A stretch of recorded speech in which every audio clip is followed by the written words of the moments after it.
I'm Scott Pritchard, and I'm a compositing sequence supervisor at ILM London.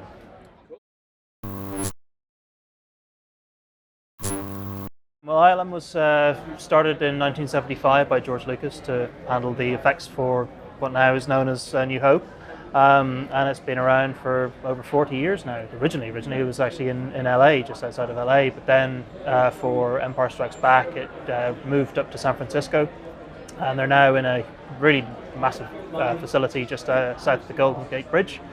They've also got facilities in Vancouver and Singapore, and then 2 years ago we opened up the London office. Well, Star Wars was absolutely the catalyst for me being interested in visual effects. My original job in the film business was actually a model maker.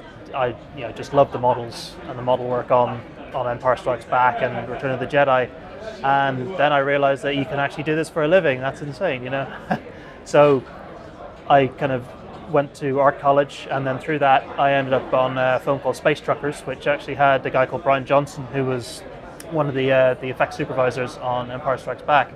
So that was proper old school miniature making with 2 motion control rigs running 24/7, setting myself on fire, that kind of thing, So digital is definitely a lot less dangerous for sure on a day-to-day basis. Model making was starting to kind of wind down, and digital was starting up, so I had to retrain, and I trained up as a compositor at Bournemouth University, and then about 13 years ago started at MPC.